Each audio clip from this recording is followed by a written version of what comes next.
In the circuit shown in the figure, the switch S is initially open and the capacitor is initially uncharged. I1, I2 and I3 represent the current in the resistance 2 ohm, 4 ohm and 8 ohm respectively.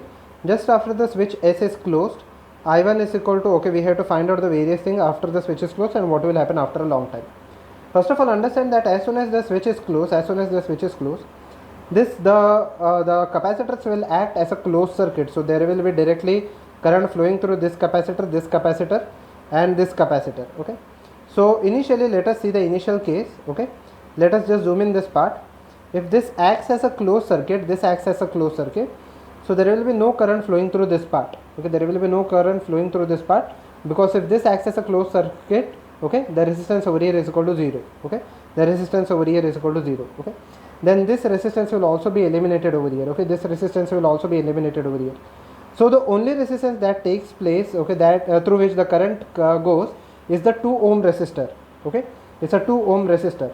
So in that case, when the current flows only through the 2 ohm resistor, I can say that the resistance over here will be neglected, this resistance will be neglected. So the total current in that case will be equal to total voltage divided by total resistance R. The total voltage over here is equal to 6 and the total resistance is equal to 2. So over here I1, I1 will be equal to 3 ampere. That is the total current flowing. The same current will flow through the I3 resistor. Okay, over here. Okay, the same current, the current through the I3 over here will be again equal to 0. Okay, the current through I3 will again be equal to 0. So I3 over here will be equal to 0. Okay, because the entire current will flow through this capacitor. Okay, neither through this resistance, neither through this resistance. So I3 is equal to 0 and I2 will also be equal to 0. I2 over here will also be equal to 0.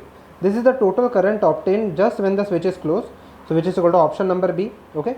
After a long amount of time, this same capacitors will act as an open circuit. Okay, will act as an open circuit.